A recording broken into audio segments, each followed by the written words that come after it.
కాసేపట్లో ఉత్తరాంధ్ర నుంచి ఎన్నికల రణభేరి మోగించనుంది వైసీపీ. విశాఖ జిల్లా భీమిలి నుంచి తొలి ఎన్నికల సభ నిర్వహిస్తోంది. ఉత్తరాంధ్రలోని 34 నియోజకవర్గాల క్రియాశీల కార్యకర్తలతో సీఎం జగన్ సమావేశం కానున్నారు. శ్రేణులకు దిశానిర్దేశం చేయడంతో పాటు మరోసారి సంక్షేమ ప్రభుత్వాన్ని ఆశీర్వదించాలని జగన్ అభ్యర్థించనున్నారు. సిద్ధం పేరుతో కార్యక్రమాలను నిర్వహిస్తున్నారు. భీమిలిలోని సంగివలస వద్ద భారీ బహిరంగ సభ కోసం ఇప్పటికే ఏర్పాట్లు పూర్తయ్యాయి. క్రియాశీల కార్యకర్తలతో ముఖ్యమంత్రి నేరుగా సమావేశమయ్యే విధంగా సన్నాహాలు చేశారు. 6 జిల్లాల పరిధిలోని 34 అసెంబ్లీ నియోజకవర్గాల నుంచి ముఖ్య నాయకులు, గృహ సారథులు బహిరంగ సభకు తరలి రానున్నారు. 4 లక్షల మందికి పైగా క్యాడర్ తరలి వస్తారని పార్టీ వర్గాలు అంచనా వేస్తున్నాయి. అందుకు తగ్గట్టుగానే ఏర్పాట్లు చేశారు. ప్రధాన వేదికపై నుంచి ముఖ్యమంత్రి కార్యకర్తల మధ్యలోకి వెళ్లేందుకు భారీ ర్యాంప్ నిర్మించారు. ఇప్పటికే విశాఖ మొత్తం వైసీపీ జెండాలతో నిండిపోయింది. మధ్యాహ్నం 3:30 గంటలకు బహిరంగ సభ ప్రారంభమవుతుంది. సభను విజయవంతం చేసేందుకు నియోజకవర్గాల వారీగా సమావేశాలు జరిగాయి. సంక్షేమ కార్యక్రమాలను ప్రజల్లోకి మరింత తీసుకువెళ్లడంతో పాటు ప్రభుత్వంపై ప్రతిపక్షాల దుష్ప్రచారాన్ని ఎలా తిప్పికొట్టాలో సీఎం జగన్ క్యాడర్కు వివరించనున్నారు. భీమిలి బహిరంగ సభతో పాటు రాష్ట్ర వ్యాప్తంగా మరో 4 బహిరంగ సభలను ఏర్పాటు చేస్తున్నారు. మొదటి సభను సెంటిమెంట్గా భీమిలిలో నిర్వహిస్తున్నారు.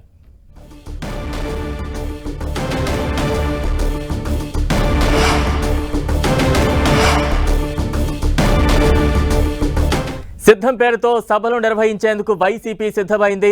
మరి కాసేపట్లో ఎన్నికల శంఖారావం పూరించనుంది. వైసీపీ భీమిలి వేదికగా బహిరంగ సభకు సిద్ధమైంది. వైసీపీ విశాఖ జిల్లా భీమిలి నుంచి ఎన్నికల రణభేరి మోగించనున్నారు. సీఎం జగన్ మధ్యాహ్నం 3:30కు ఈ భారీ బహిరంగ సభ ప్రారంభం కాబోతోంది. క్రియాశీలక కార్యకర్తలతో సీఎం జగన్ సమావేశం కానున్నారు. భీమిలి సభా ప్రాంగణం నుంచి తాజా అప్డేట్స్ అందించేందుకు మా ప్రతినిధి జార్జ్ లైవ్ లో సిద్ధంగా ఉన్నారు. జార్జ్,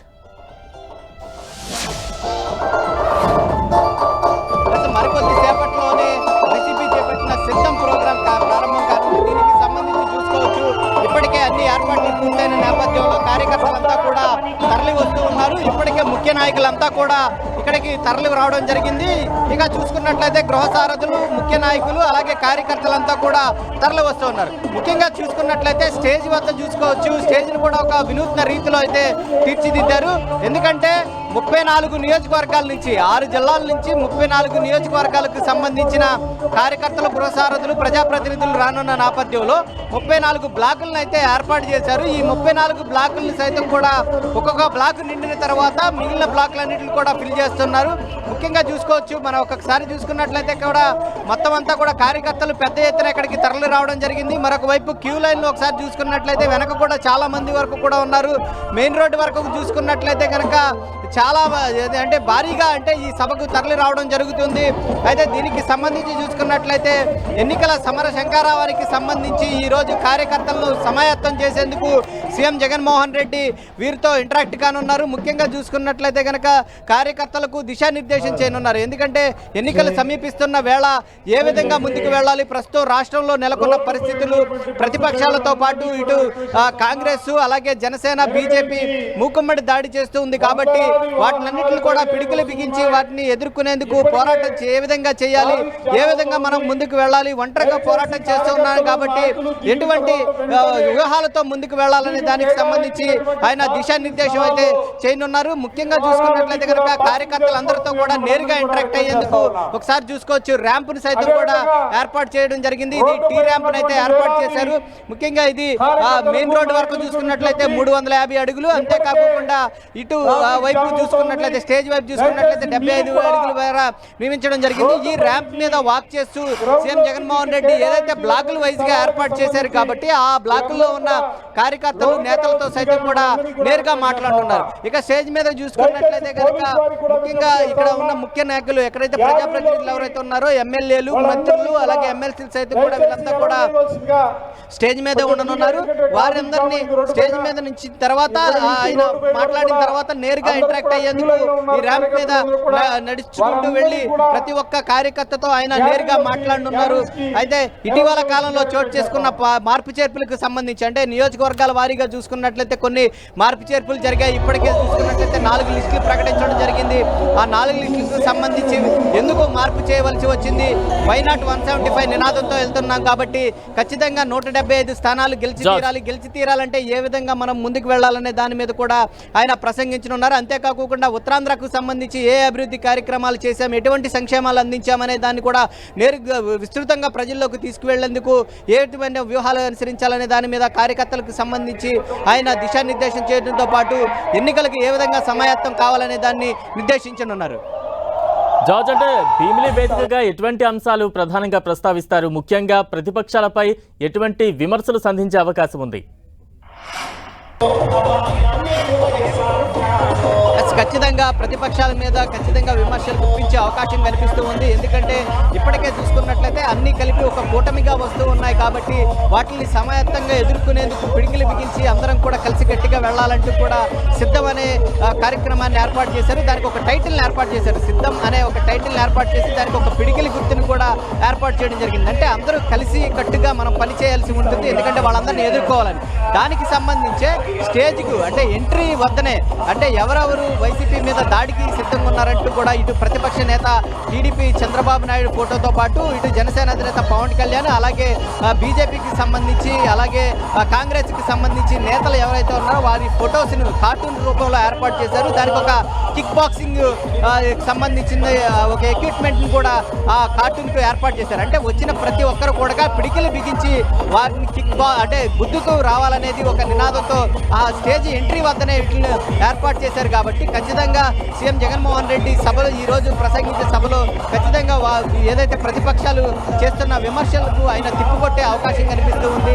ఎందుకంటే ఇప్పుడు వరకు చూసుకున్నట్లయితే కనుక ఎటువంటి అభివృద్ధి జరగలేదు, ఎటువంటి పరిశ్రమలు తీసుకురాలేదు, ఈ రాష్ట్రాన్ని అప్పుల పాలు చేశారంటూ కూడా ఇటు ప్రతిపక్షాలతో పాటు జనసేన అధినేత పవన్ కళ్యాణ్, కొత్తగా కాంగ్రెస్ నుంచి వచ్చిన షర్మిల సైతం కూడా రాజధాని ఏర్పాటు చేయలేదు, 3 రాజధానులు అని చెప్పి ఎక్కడా కూడా రాజధాని లేని రాష్ట్రంగా చేశారంటూ కూడా చెప్తున్నారు. రోడ్లు సరిగ్గా లేవు, మీరు చేసిన అభివృద్ధి ఏంటి అంటూ కూడా ఆమె ఛాలెంజ్ విసిరారు. మీరు అభివృద్ధి ఎక్కడ చేశారో చూపిస్తే నేను రావడానికి సిద్ధంగా ఉన్నానంటూ కూడా ఆమె ఛాలెంజ్ చేయడం జరిగింది. అంటే వీటన్నిటిని బట్టి చూసుకున్నట్లయితే కనుక వారందరికీ కూడా సమాధానం చెప్పే అవకాశం కనిపిస్తూ ఉంది. ఎందుకంటే ఇప్పటికే ప్రతిపక్షాలకు ధీటైన సమాధానం ఇస్తున్న వైసీపీ ఇప్పటికే కాంగ్రెస్ సంబంధించి షర్మిల అధ్యక్షురాలు అంటే ఒక్కొక్క చోట కొత్తగా బాణాలు సంధిస్తూ ఉంది. కాబట్టి అక్కడ ఇవన్నిటిని కూడా ఆయన ప్రస్తావించే అవకాశం కనిపిస్తూ ఉంది. వీళ్ళందరినీ ఏ విధంగా ఎదుర్కోవాలి, ప్రతిపక్షాలు చేస్తున్న మాటలు, అలాగే కాంగ్రెస్కి సంబంధించిన అధ్యక్షురాలు వైఎస్ షర్మిల సంబంధించిన విమర్శలకు సంబంధించి ఏ విధంగా వెళ్ళాలనే దాన్ని కూడా ఆయన వివరించనున్నారు. ఎందుకంటే ఇప్పటికే చూసుకున్నట్లయితే కనుక భీమిలికి సంబంధించి అంటే ఈ భీమిలి ప్రాంతం వేదికగానే రాజధాని ఏర్పాటు చేయాలని భావించడం జరిగింది. ఈ రాజధానికి సంబంధించి కూడా ఆయన ప్రస్తావించే అవకాశం కనిపిస్తుంది. అంతేకాకుండా ప్రతిపక్షాలు చేస్తున్న విమర్శలకు ధీటైన సమాధానం ఇచ్చే అవకాశం అయితే కనిపిస్తుంది. జార్జ్, అంటే విశాఖ జిల్లా అనగానే మొదటగా ఇప్పుడు సీఎం జగన్ అయితే అక్కడ నుండి ఎన్నికల శంఖరావాన్ని పూరించబోతున్నారు. విశాఖ జిల్లా అనగానే ఇప్పుడు ప్రస్తుతం విశాఖ స్టీల్ ప్లాంట్ అంశం రాజకీయంగా ఒక రగడ అయితే అక్కడ ప్రస్తుతం కనిపిస్తూ ఉంది. దీనికి సంబంధించి సీఎం జగన్ ఏమైనా ఒక స్పష్టత ఇచ్చే అవకాశం ఉందా ఈ సభా వేదిక ద్వారా? ఖచ్చితంగా ఈ సభా వేదిక ద్వారా ఏదైతే ఇటు స్టీల్ ప్లాంట్కి సంబంధించి అయితేనేమి కానీ విశాఖను రాజధానిగా ప్రకటించిన సందర్భంలో ఈ న్యాయ చిక్కుముళ్ళు ఏవైతే ఉన్నాయో దానికి సంబంధించి అయితే కానీ ఒక క్లారిటీ ఇచ్చే అవకాశం కనిపిస్తూ ఉంది. ఎందుకంటే ఇప్పటికే ప్రతిపక్షాలతో పాటు వైఎస్ షర్మిల సైతం కూడా స్టీల్ ప్లాంట్కి సంబంధించి కాంగ్రెస్ పార్టీ ఒకటి మాత్రమే దీన్ని ఆదుకునేది. ఎందుకంటే ఇన్నిసార్లు ఇక్కడికి వచ్చినప్పటికీ కూడా ఒక్కసారి కూడా ఇక్కడ సంఘీభావం తెలపలేదని చెప్పారు. అంతేకాకుండా ఇటు ప్రతిపక్షంగా ఉన్న ఇక్కడ ఉత్తరాంధ్రకి సంబంధించిన కీలక నేతలు గంటా శ్రీనివాసరావుతో పాటు అయ్యన్న పాత్రుడు పలువురు కీలక నేతలు సైతం కూడా వైసీపీ మీద విమర్శలు గుప్పిస్తూ ఉన్నాయి. ఎందుకంటే స్టీల్ ప్లాంట్కి సంబంధించి ఇన్నిసార్లు ఈ 5 ఏళ్లలో దాదాపుగా అనేక సార్లు విశాఖకు పర్యటనకు వచ్చారు. అప్పటి నుంచి కూడా ఈ స్టీల్ ప్లాంట్కి సంబంధించి అక్కడ కార్మికులు నిరాహార దీక్ష చేస్తూ ఉన్నారు. ఇప్పటికే 3 సంవత్సరాలు అవుతూ ఉంది. అయినప్పటికీ కూడా ఒక్కసారి మాత్రం అది కూడా ఎయిర్పోర్ట్లో మాత్రమే స్టీల్ ప్లాంట్ కార్మిక సంఘాలతో ఆయన 5 నిమిషాల పాటు కలిసి తర్వాత వెళ్ళిపోవడం జరిగింది. ఆ తర్వాత దీనికి సంబంధించి ఎంపీలతో ఎటువంటి పోరాటం చేయలేదు. ఏదైతే కేంద్రం మెడల వంచుతానని అక్కడికి వెళ్ళి మెడల వంచుకొని వస్తూ ఉన్నారంటూ కూడా ఘాటైన విమర్శలు చేస్తూ ఉన్న నేపథ్యంలో ఈ స్టీల్ ప్లాంట్కి సంబంధించి సైతం కూడా ఆయన ఒక క్లారిటీ ఇచ్చే అవకాశం కనిపిస్తుంది. స్టీల్ ప్లాంట్కి సంబంధించి ఏ విధంగా వాళ్ళు ముందుకు వెళ్తారు, ఏ విధంగా పోరాటం చేస్తారు, స్టీల్ ప్లాంట్ ప్రైవేటీకరణ కాకుండా ఏ విధంగా అడ్డుకుంటారు, అంతేకాకుండా విశాఖ రాజధానికి సంబంధించి రాజధానిని ఏ విధంగా ఏర్పాటు చేస్తారనే దాని మీద కూడా ఆయన క్లారిటీ ఇచ్చే అవకాశం ఉంది. దానికి వేదికగానే, ఎందుకంటే ఉత్తరాంధ్రకు సంబంధించి విశాఖపట్నమే గేట్వే కాబట్టి ఇక్కడి నుంచే రాజధాని కూడా ఏర్పాటు చేయవలసి ఉంది. కాబట్టి ఇప్పటికే న్యాయమూడు సంబంధించిన చిక్కులు ఉన్నాయి. వీటిలన్నింటినీ కూడా దృష్టిలో ఉంచుకొని ఆయన ఒక అన్ని అంశాలకు సంబంధించి, ఎందుకంటే ఇటు ప్రతిపక్షాలతో పాటు ఇటు జనసేన కాంగ్రెస్ చేస్తున్న విమర్శలు అన్నింటికి సంబంధించి ఆయన సమాధానం ఇచ్చే అవకాశం ఉంది. ఆయన నేరుగా ఇంటరాక్ట్ అవునున్నారు కాబట్టి ఒక ర్యాంప్ వాక్ మీద వాక్ చేస్తూ ఆయన నేరుగా కార్యకర్తలు అలాగే నేతలు, ముఖ్య నేతలు అందరితో కూడా వీటిలన్నింటికి సంబంధించి ఇటీవల పార్టీలో చేసుకున్న మార్పు చేర్పులకు సంబంధించి అయితేనేమి కానీ,